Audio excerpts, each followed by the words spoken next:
بسم اللہ الرحمن الرحیم۔ السلام علیکم ناظرین کرام، ایک بار سلطان محمود غزنوی اپنے دربار میں تشریف لائے۔ تمام وزراء اور امراء بھی حاضر خدمت تھے۔ بادشاہ سلامت کے ہاتھ میں ایک موتی تھا۔ انہوں نے وہ موتی وزیر دربار کو دکھا کر پوچھا، اس موتی کی قیمت کیا ہوگی؟ وزیر اچھی طرح دیکھ بھال کر عرض کرنے لگا، حضور، نہایت قیمتی موتی ہے۔ غلام کی رائے میں 1 من سونے کے برابر اس کی مالیت ہوگی۔ سلطان نے کہا، بہت خوب، ہمارا اندازہ بھی یہی تھا۔ سلطان نے حکم دیا، اسے توڑ ڈالو۔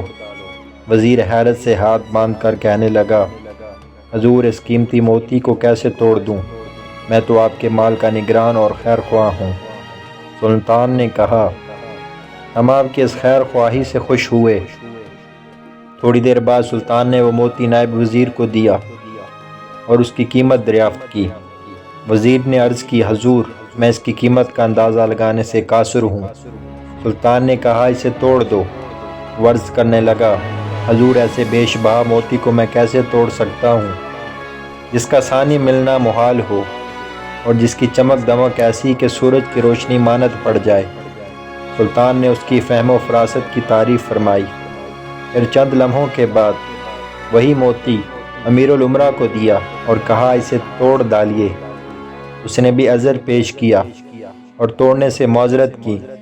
بادشاہ نے سب کو انعام و کرام دیا اور ان کی وفا شعری اور اخلاص کی تعریف کی۔ بادشاہ جو درباریوں کی تعریف کرتا گیا، ان کا مرتبہ بڑھتا گیا۔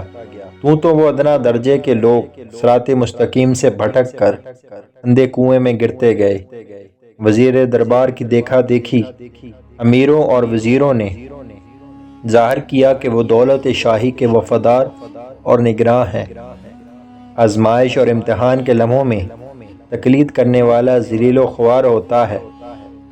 سلطان نے تمام درباریوں اور خیر خواہان دولت کی آزمائش کر لی۔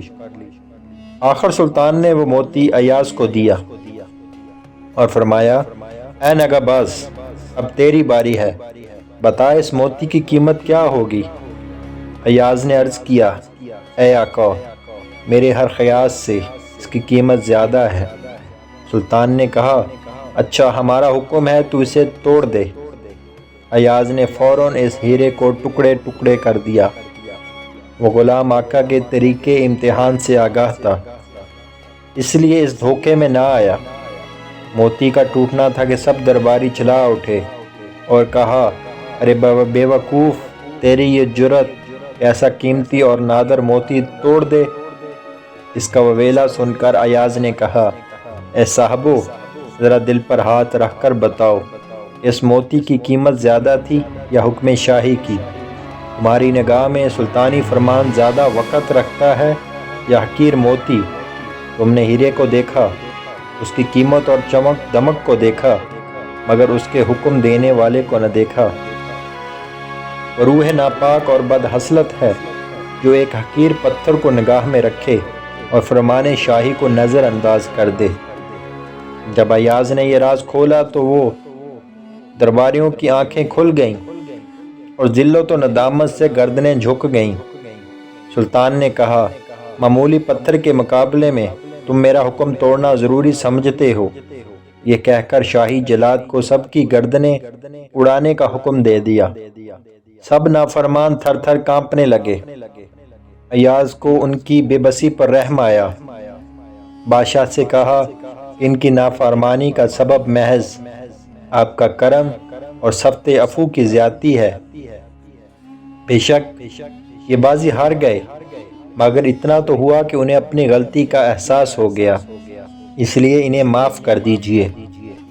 بادشاہ نے ایاز کی سفارش قبول کی اور سب کو معاف کر دیا۔ ناظرین کرام، مولانا رومی رحمۃ اللہ علیہ کی حکایت ہے کہ جب انسان اللہ کے احکام کو بھول کر دولت و شہرت کے پیچھے بھاگتا ہے تو ذلت و خواری اس کا مقدر بن جاتی ہے۔ ایاز مزاج شاہی کا رمز شناس تھا۔ اس نے ہیرے کی ظاہری چمک دمک سے آگے دیکھا اور حکم شاہی کو ہیرے پر ترجیح دی۔ اس سبب سے وہ مقرب ٹھہرا۔ اسی لیے اگر ہم اللہ اور اس کے رسول صلی اللہ علیہ وآلہ وسلم کی فرما برداری کریں گے تو دنیا و آخرت کی بھلائی ہمارے قدموں میں آ پڑے گی، اور اگر روگردانی کی تو ذلت و خواری کے سوا کچھ ہاتھ میں نہ آئے گا۔